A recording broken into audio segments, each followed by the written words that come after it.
Business plays this Jedi mind trick on you. If you get success and you have leverage, they'll get out of your way because you're making them a lot of money. But the minute you're not making them as much money, then they step in and they start playing these Jedi mind tricks on you.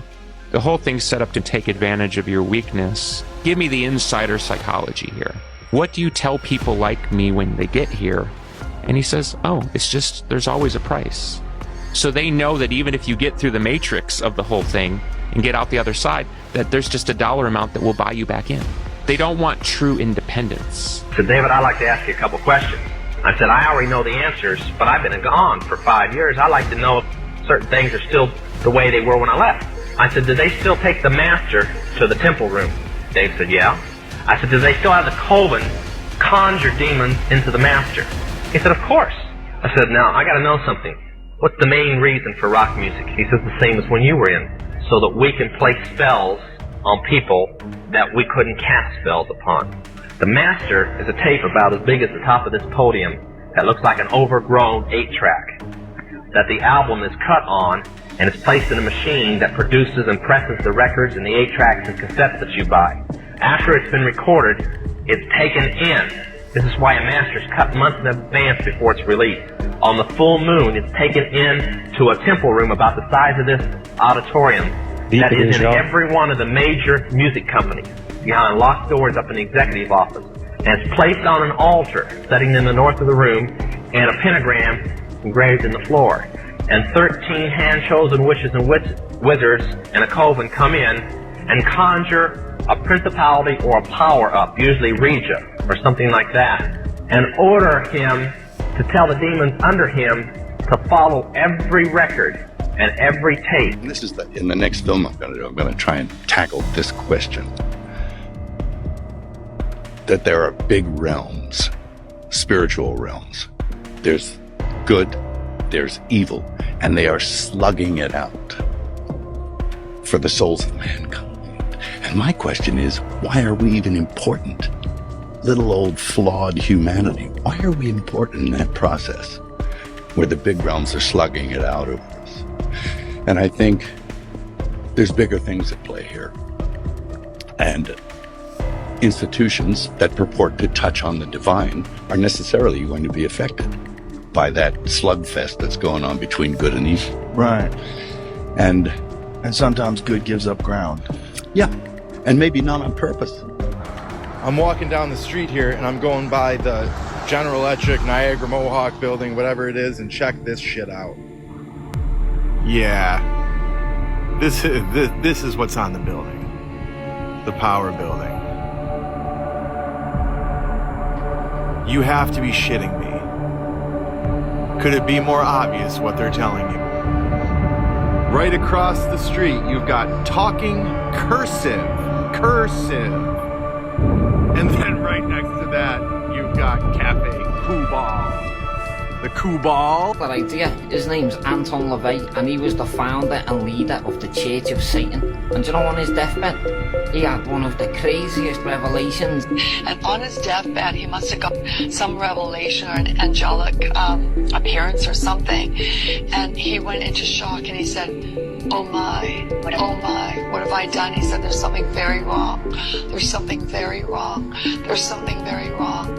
Wow, so you're telling me that the leader of the Church of Satan on his deathbed actually said, what have I done? There's something very wrong. What have I done? And his whole life had been spent organizations for Satanism. And then at the end of his life, he gets this light that comes to him. And everything that he built, he realized was... Wow, so allegedly he did realize in the end that it was all wrong, what he was preaching. That's just... wow. Hollywood is evil. Paramount Pictures, right? Paramount Pictures, if you look at the logo, so you've got 22 stars that come onto a mountain. Yeah. Right? So that 22 stars, it tells us in the book of Enoch, which is one of the biblical records that isn't in the Bible, Yeah, right? correct. Which is pretty much telling us that these 22 angels fell onto Mount Hermon, and these 22 angels swore an oath that they would corrupt and destroy mankind, right? And that's what the Paramount Pictures logo represents. Notice the Paramount.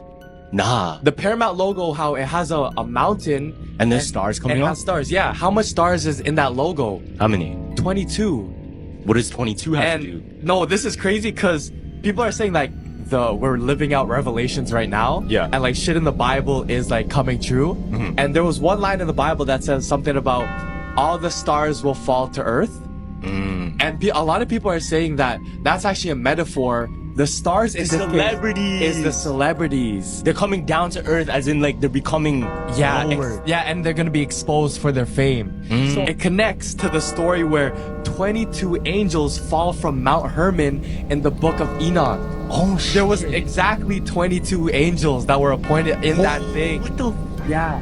And so how in the Super Bowl they put the stars and they all were falling. It was 22? Yeah, at halftime. Yeah, there's always 22 in the Paramount. What the? Before you dive into this video, smash that subscribe button to let the algorithms know you're seeking the truth. Welcome to this channel. Your presence here tells me you're serious about uncovering what's been hidden and spreading the truth. Today, we're diving deep into a web of deception that's been spinning for millennia. A shadowy plan to mislead the world, rooted in ancient rebellion. The clues are everywhere, from sacred mountains to modern symbols, and we're connecting the dots. Let's jump in. Picture this, a sacred mountain, Mount Hermon, in the ancient lands of the Levant. It's here, thousands of years ago, that beings of immense power descended. They weren't just any visitors. The Book of Enoch, 6:1-6, recounts 200 angels, the Watchers, descending here under Semjaza's lead, swearing a rebellious oath against God. These were the Watchers, celestial entities who, according to ancient texts like the Book of Enoch, swore an oath to defy the divine order. The Bible, in Genesis 6:1-4, speaks of them as the sons of God, who saw the daughters of men, found them beautiful, and took them as wives. Birthing the Nephilim, giant hybrids whose violence corrupted the earth. Jude 1:6 and 2 Peter 2:4 condemn these angels for abandoning their divine role, now chained in darkness. Enoch 8:1-3 says they taught forbidden arts, metallurgy, sorcery, seeding human pride, but Hermon's story runs deeper. Deuteronomy 3:8-9 marks it as the northern boundary of the Promised Land, a sacred limit, yet Judges 3:3 hints at pagan Baal altars defiling it. But their meeting on Mount Hermon wasn't just a rebellion. It was the start of a scheme to reshape the world, to draw humanity away from its creator. And the clues are hidden in plain sight, even in places you never expect. Many believe Jesus' transfiguration, Matthew 17:1-8, unfolded here, near Caesarea Philippi, his glory reclaiming the mountain from rebellion. Psalm 133 praises Hermon's due as a blessing, while Isaiah 14:13 ties it to Satan's boast to rule the Mount of Assembly. Today, tech moguls, media tycoons, and globalists pushed transhumanism and occultism, echoing the Watcher's promise of godlike power, luring us from God. Some argue this explains our spiritual unrest and technological leaps, tying ancient texts to modern trends. Now consider a symbol you've seen countless times, the Paramount Pictures logo. That mountain, ringed by 22 stars, may depict Mount Hermon, the Watchers' rebellion site. The 22 stars align with the Hebrew alphabet's 22 letters, symbolizing divine revelation twisted by defiance. Revelation 12:4 describes Satan dragging a third of heaven's stars, fallen angels, down, mirrored in the logo's celestial ring. Designed in 1914 by William C. Van Meter, its origins are vague, but its symbolism strikes deep. Hollywood, a global influencer, embeds esoteric themes in films, normalizing rebellion and occultism. Today, celebrities and producers amplify this, promoting self-worship and moral ambiguity, pulling millions into the Watcher's trap. The Book of Enoch describes the Watchers as stars falling from heaven, and Revelation 12:4 speaks of a dragon sweeping a third of the stars from the sky, a metaphor for Satan and his angels. Varamoun's logo isn't just branding. It's a subtle nod to the ancient pact that set the world on a hidden course. Next time you see it, ask yourself, what story are they really telling?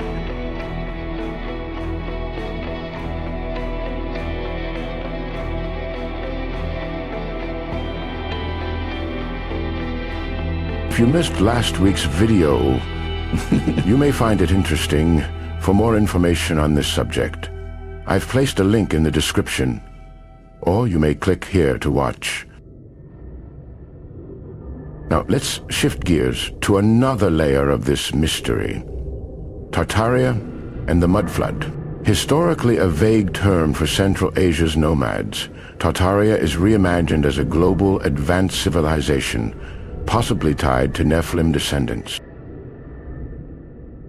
Tartaria theory claims a vast, advanced civilization, possibly tied to the biblical giants or their descendants, once spanned Eurasia and beyond, building grand structures with technology we cannot fully explain. Think of the intricate architecture of the 19th century World Fairs or the U.S. Capitol, built with precision that seems impossible for the time. Then, in the early 1800s, something happened. The mud flood.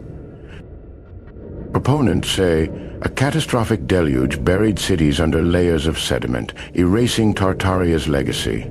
Photos of buildings with windows below ground level or deserted city streets are cited as proof. Could this tie to the biblical flood of Noah? Genesis 7 describes a global deluge sent to cleanse the earth of the Nephilim's corruption, wiping out all but Noah's family. While mainstream history dismisses Tartaria, the idea of a reset aligns with ancient flood myths worldwide. Was the mud flood a second localized judgment, or a cover-up to hide Tartari's advanced knowledge? The Book of Enoch hints that the Watcher's teachings survived the flood, preserved by secret societies. The truth may lie buried beneath our cities, waiting to be uncovered. Photos of buildings with underground windows or deserted streets fuel the claim. Genesis 7, 17 through 24 describes Noah's flood, sent to destroy the Nephilim's corrupt world, sparing only Noah's family. Deuteronomy 32:8 hints at nations divided post-Babel, possibly hiding advanced cultures. Could a later flood have targeted Tartaria? Today, globalist agendas, urban sprawl, historical revisionism, led by influential elites, suppress such truths, keeping us ignorant of our past.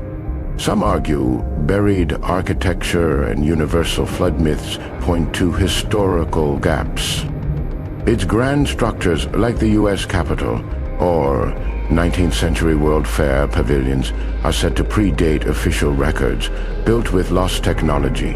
In the 1800s, a mud flood allegedly buried cities under sediment, erasing this legacy. Others counter that no Tartarian artifacts or geological evidence for a 19th century flood exist.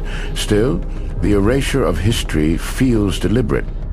Finally, we confront the end of days. Revelation 13, 16 through 18 warns of a beast system deceiving the world, enforcing a mark to control humanity. Daniel 12:4 predicts knowledge surging in the last days, mirroring our tech-driven age. Revelation 12:7 through 9 foretells Satan's defeat, possibly tied to Hermon's assembly. Isaiah 14:13. The Aztec calendar's fifth sun, ending in 2012, predicted cataclysm. The prophecy of the popes from St. Malachi lists a final pope, perhaps Pope Francis, before Rome's fall. And then there's the 1896 novel by Ingersoll Lockwood, The Last President, eerily depicts a controversial leader and America's collapse, echoing today's chaos. Sumerian and Hindu texts also warn of cyclical destruction. Today, politicians, billionaires, and spiritual gurus push globalism, digital currencies, and relativism, aligning with Revelation's deceptive system, acting as pawns in the Watcher's plan for a godless future. Some say prophecies across cultures align, and modern trends match biblical warnings. Others note interpretations are subjective, and events like 2012 passed without apocalypse. The convergence remains chilling. Why do these fallen angels strive to deceive and control us? The Bible and ancient texts reveal a chilling motive. Revelation 12:9 calls Satan the deceiver of the whole world, and Isaiah 14:12 through 14 unveils his desire to be like the Most High, craving worship and dominion. The Book of Enoch 80:1 through 3 shows the Watchers teaching forbidden knowledge not to uplift humanity, but to bind it to their influence, creating a world that mirrors their rebellion. By corrupting God's creation, they seek to thwart his redemptive plan, outlined in John 3:16, where God offers salvation through Christ. Their goal is to draw humanity's worship away from God, enslaving us to pride, materialism, and false ideologies. Today, this plays out through influential figures, tech giants, media stars, and global leaders who push agendas like AI supremacy and moral relativism, subtly steering us toward a world that honors the Watcher's legacy over God's truth. Some say this explains the persistent chaos of our age, a battle for our souls. Others argue it's merely human nature's flaws, not a cosmic plot. The stakes, though, feel eternal. Here's the thread weaving it all together. The fallen angels' rebellion on Mount Hermon, where they defied God, yet Jesus' glory shone in pagans' worship Baal, wasn't a one-time event. It's a blueprint for control. From the Paramount logo's hidden nod to Tartaria's buried truth, to the Nephilim that brought God's wrath in Noah's flood, to end times prophecies, the plan is to draw us from God's truth. The mud flood may have hidden a civilization, but the real cover-up is spiritual, keeping us blind to our divine purpose. The Book of Enoch warns that the Watcher's influence persists, and Revelation says their time is short. Today, influential voices, celebrities, CEOs, world leaders, carry this deception, pushing narratives that glorify rebellion and erase our divine heritage. Revelation 12:9 says, Satan deceives the whole world. We are in a battle for truth, and you being here means you are part of it. Thank you for watching. You are the heart of this channel, and your support keeps this truth alive. If you made it this far, post a comment below to let me know you're a truther. Hit that like button, share this video, and let's keep exposing the hidden. Until next time, stay vigilant. And this is in the next film I'm going to try and tackle this question. That there are big realms, spiritual realms. There's good, there's evil, and they are slugging it out for the souls of mankind. And my question is, why are we even important? Little old flawed humanity, why are we important in that process where the big realms are slugging it out of us? And I think there's bigger things at play here.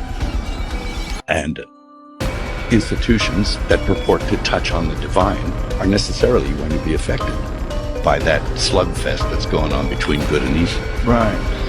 And sometimes good gives up ground. yeah, and maybe not on purpose.